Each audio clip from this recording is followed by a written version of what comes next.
Hi guys, welcome back to my YouTube channel. It is Aisha Ali and today I'm going through a Codewars challenge. This is something a little different as I usually complete exercises and challenges, but funny fact, I actually prefer Codewars. I don't know why I got into doing exorcism, but on this channel I'll be doing a bit of both. So this kata, I think that's how you pronounce it. I don't know if it's kata, whatever it is, I call it kata, is to find the smallest integer in an array. So the instructions are as follows. Given an given an array of integers, your solution should find the smallest integer. And they've given two examples. First one being an array of four numbers, 34, 15, 88, 2, and my function should then return 2. So I'm first going to start off with, I'm going to do two methods in this example or in this challenge. One is going to use a built-in function, which is a built-in JavaScript function. And why it's good, I guess if you're coding in JavaScript, they're there to help you out and they're very simple tools to use. However, the second method that I'm going to use is kind of more broader and can be used in any programming language. And it kind of shows you the process behind how it's finding the smallest number, whereas the first you're not going to see none of that.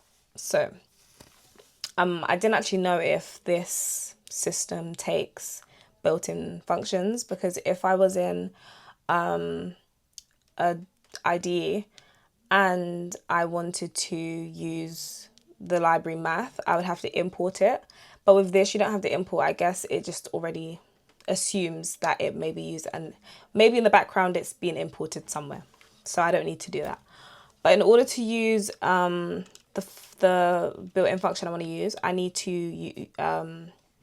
it needs to be derived from math, and the function is called min. So I'm going to return math, capital M, dot min, open parentheses, and within the parentheses I need to pass in the array. In my case the array is called args, so just be args. In order for min to actually access each item within my array, I need to spread this array, and in order to do that I'm using this spread operator, which is just 3 dots at the beginning of the array.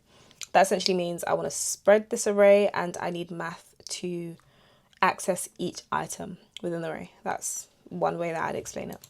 Let's see if this works. I'm just going to press test. Hopefully this goes green, unless I've done something wrong. Green. Perfect. So that's one way. Very simple, very easy. If I was to go into the solutions of this question, I'm probably going to see this mostly because it's just the quickest way to figure out the smallest. However, in the event you don't have any, let's say you're doing this as a, I don't know, but let's say you don't have access to a built-in function. How I would answer this would be, I'll just give a brief step-by-step guide of what I'm going to do. I'm going to store the first item of the array within a variable. And I'm going to compare every item in that array after with that one.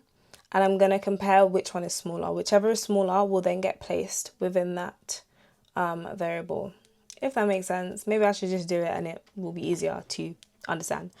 So I'm going to define a variable. Let's just call it smallest number. And it's going to be equal to the first item, and in order to get the first item of an array I need to get the index, which is 0, because it's a 0-based index, so it's always going to start at 0. So args square brackets 0.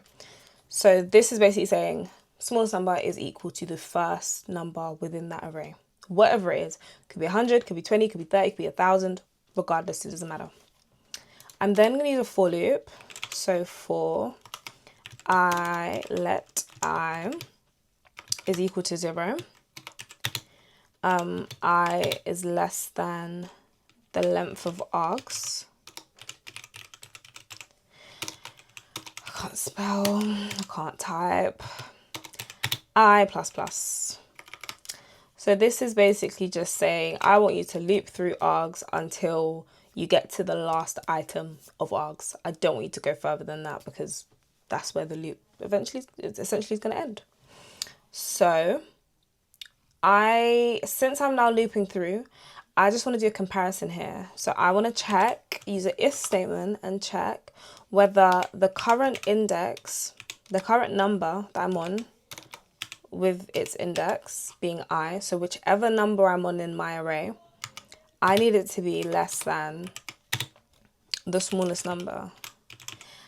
No space there.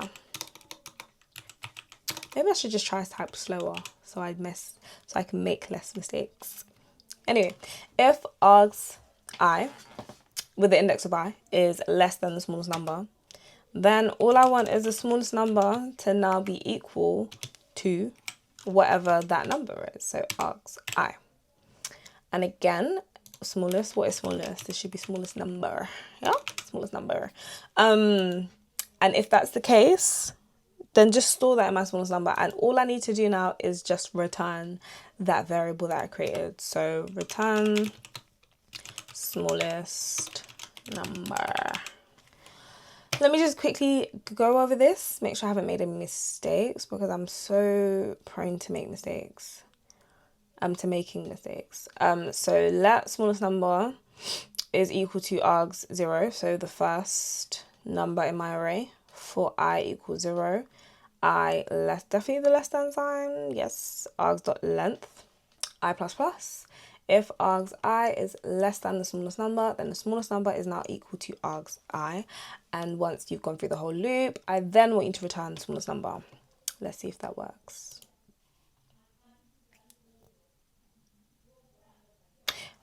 We got to pass, baby. We got to pass. Okay, cool. So that is that.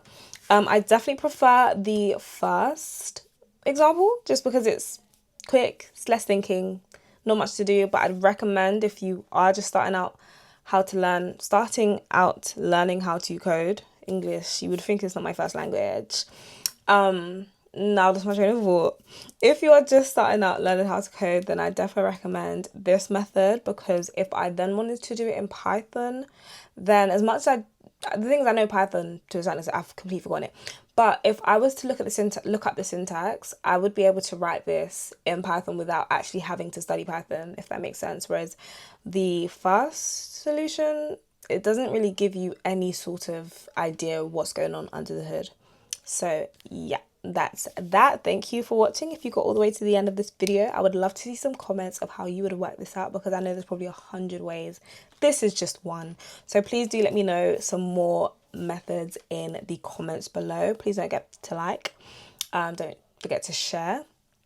Don't forget to subscribe because I've got more content coming. And I appreciate you for being here so far. Thank you. Bye.